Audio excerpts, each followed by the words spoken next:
Amazon.com has pulled a book offering advice to pedophiles. The controversy, though, over the guide is far from over, with calls for a boycott of the online retail giant. CBS's Whit Johnson has more.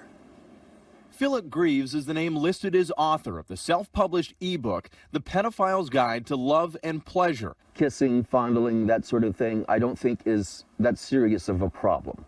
The book argues that pedophiles are misunderstood and offers advice on how to have a physical interaction with a child and supposedly not break the law. People have this vision that a pedophile is someone who abuses children, that forces children to have sexual intercourse with them. But what they don't realize is that the word pedophile itself means somebody who loves children. It goes beyond just how to do it and how not to get caught, but it actually seems to promote this as a lifestyle and seeks to normalize it. The book, available only online for the past 2 weeks, had sold just one copy until a few days ago, when a firestorm of controversy turned the spotlight on it. Sales are now over 3,000 copies. Pedophilia is nothing more than sexual crimes against children, and Amazon should do the right thing and pull this book. Along with Greaves, publisher Amazon.com has come under heavy criticism. Virtually all of the more than 100 customer reviews and 1,500 comments on Amazon's website condemn Amazon. Disgusting. Are you insane? And no excuses, Amazon. Shame on you. The company released this statement. Amazon believes it is censorship not to sell certain books simply because we or others believe the message is objectionable. However, we do support the right of every individual to make their own purchasing decisions. However, early this morning, Amazon bowed to pressure and pulled the book from their website. Whit Johnson, CBS News, Washington.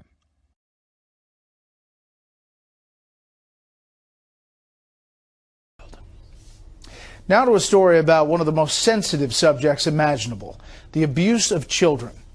There are some people who think attitudes and actions towards pedophiles should be adjusted. Correspondent Shannon Bream explains. A small group of psychiatrists and other mental health professionals is advocating changes to the way the American Psychiatric Association defines pedophilia in the Diagnostic and Statistical Manual of Mental Disorders, or DSM, saying those they call minor attracted persons are being unfairly stigmatized. Instead, a psychiatric term gets turned into something that's just a demonizing pejorative. That troubles me. Dr. Fred Berlin, associate professor at Johns Hopkins University Medical School, was the keynote speaker at a conference held by the group in Baltimore, Maryland last week. He says those pushing to redefine pedophilia are simply worried that the current perception keeps adults who are attracted to children from getting help.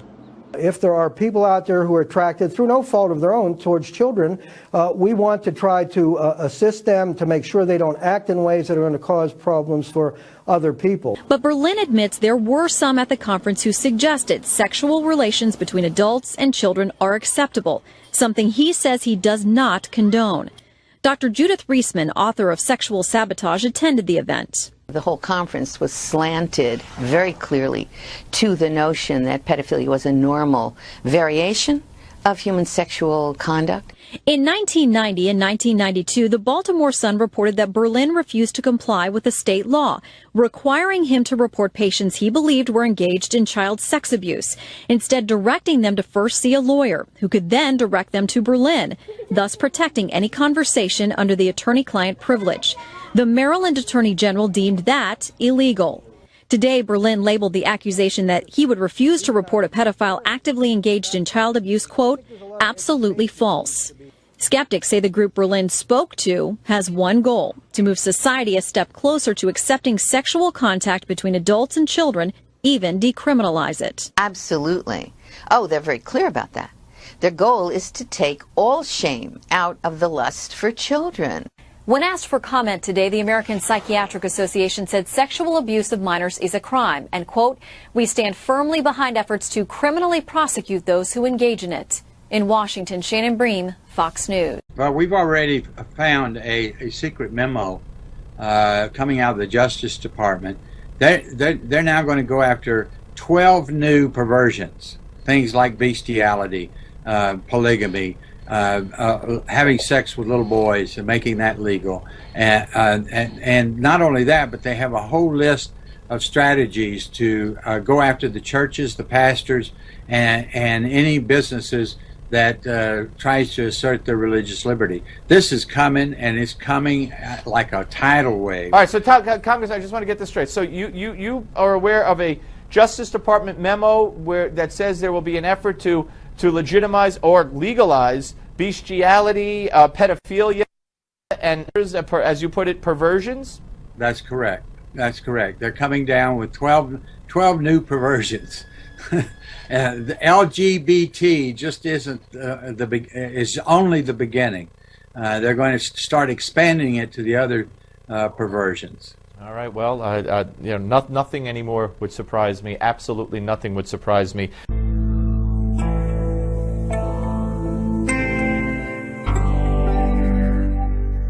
It's about to be destroyed. All right. It says using the same tactic used by gay rights activists, pedophiles have begun to seek similar status, arguing their desire for children is a sexual orientation, no different than heterosexual or homosexual. So these people already secretly have rights, because you know about this organization, NAMBLA, the North American Man and Boy Love Association.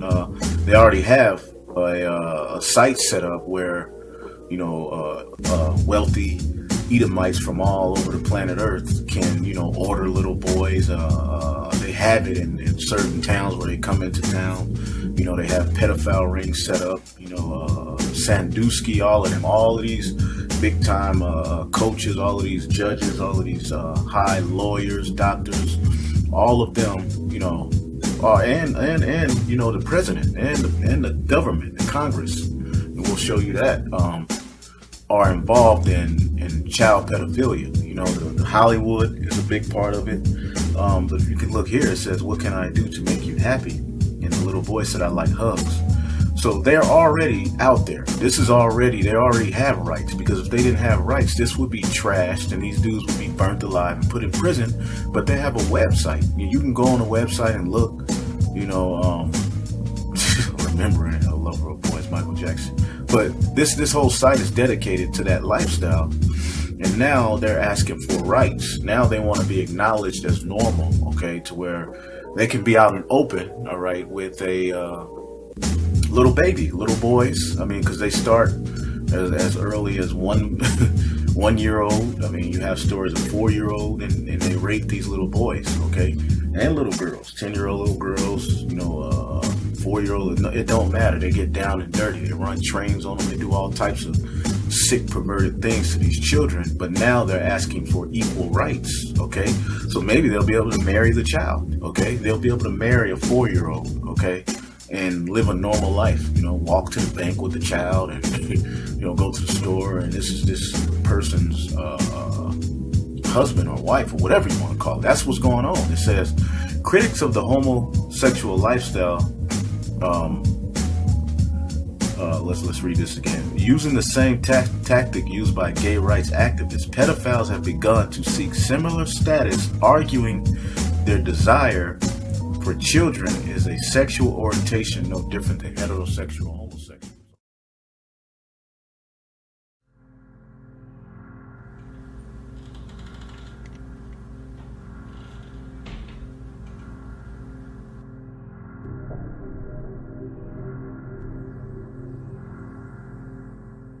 Thank you for joining us tonight.